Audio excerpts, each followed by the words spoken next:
लड़की वहाँ पर खेलती रहे। उसके सारे जब पूरे गुम्मा गिर गए, उसका होश नहीं आया, गुलिया आ गई, उसके गुम्मा हटा हटा के निकाला।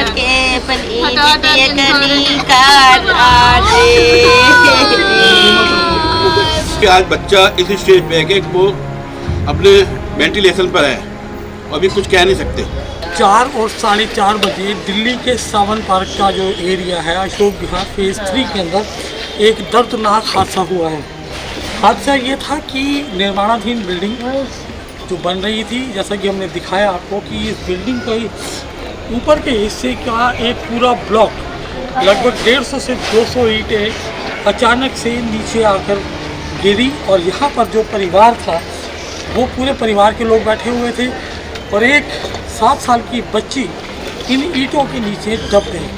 हाल फिलहाल उस बच्ची को हॉस्पिटल ले जाया गया है, इलाज चल रहा है। अभी उसकी क्या स्थिति है ये नहीं मालूम है, लेकिन हम उम्मीद करते हैं कि बच्चा सुरक्षित रहे। लेकिन इस तरह के हादसे क्यों होते हैं ये बहुत बड़ी बात है। यदि कोई बिल्डिंग बनती है जो निर्माणाधीन इमारत होती है वो तय नियमों के अनुसार बने और पूरी सुरक्षा के साथ बने कि ताकि उस बिल्डिंग के आसपास के लोगों को किसी तरह की क्षति न हो। ये हादसा बहुत दर्दनाक है। इसमें एक बच्ची की जान अभी तक स्टेज पर है, किस हालत में होगी अभी कहा नहीं जा सकता। इसी बीच में हमारे साथ में जिस बिल्डिंग के अंदर उस मकान की ईंटें अगर गिरी हैं उसके मकान मालिक हमारे साथ में हैं। सर आपका नाम? मेरा नाम ओम प्रकाश है।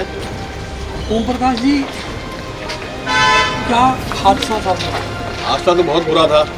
जिस हिसाब से बिल्डिंग की बाउंड्री वॉल गिरी है और यहाँ जितने परिवार के बच्चे बैठे थे, खुदा ना खास्ता किसी के साथ भी अनहोनी हो सकती थी, क्योंकि आज बच्चा इस स्टेज पे है कि वो अपने वेंटिलेशन पर है और अभी कुछ कह नहीं सकते। बाकी उसके भगवान मालिक है। मैं कहता हूँ परमात्मा से इसलिए प्रार्थना करता हूँ कि बच्चे को सुख शांति से घर पहुँचाए। एक बहुत दुख भरी बात यह है कि ये परिवार में 4 बच्चियाँ, 4 बेटियाँ, पापा नहीं है।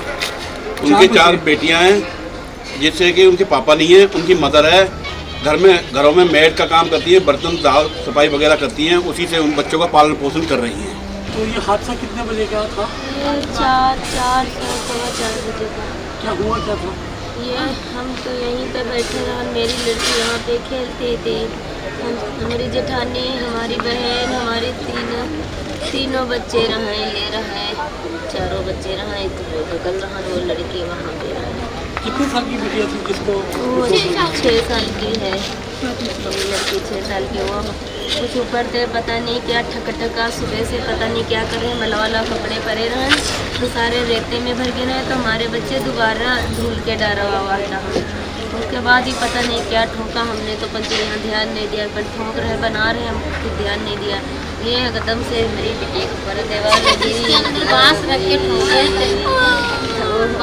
बिटिया तो उठी के। जब ये हादसा हुआ उसके बाद पुलिस कितनी देर में आई थी? पुलिस तो आ गए है, तो यहाँ से फिर हम लोग तो हमारी बहन हम उठा के तो लेके भाग गई, पुलिस आ गई 5-6 से। वहाँ से फिर 10 मिनट बाद तो बच्ची को हॉस्पिटल कौन ले गए? हॉस्पिटल तो इधर से मतलब सब लोग लेके हम लोग भाग गए हैं, तब हॉस्पिटल में वो पुलिस के साथ में गई, पुलिस यहाँ भी आ गई रहे, फिर वहाँ भी पुलिस गई।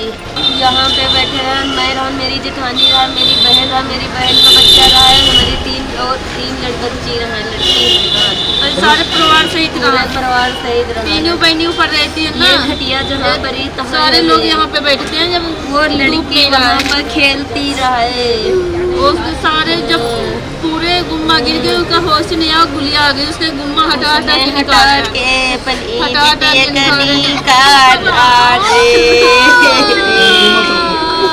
तो ये था पूरा मामला। हम देख सकते हैं कि किस तरीके से पूरी अव्यवस्था हुई पड़ी है, ईंटें गिरी पड़ी हैं। ये बहुत ही खौफनाक सा मंजर रहा होगा जब ये हुआ है।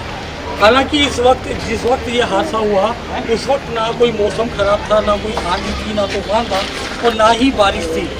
आखिर ये हादसा क्यों है, क्यों हुआ, ये जांच का विषय है।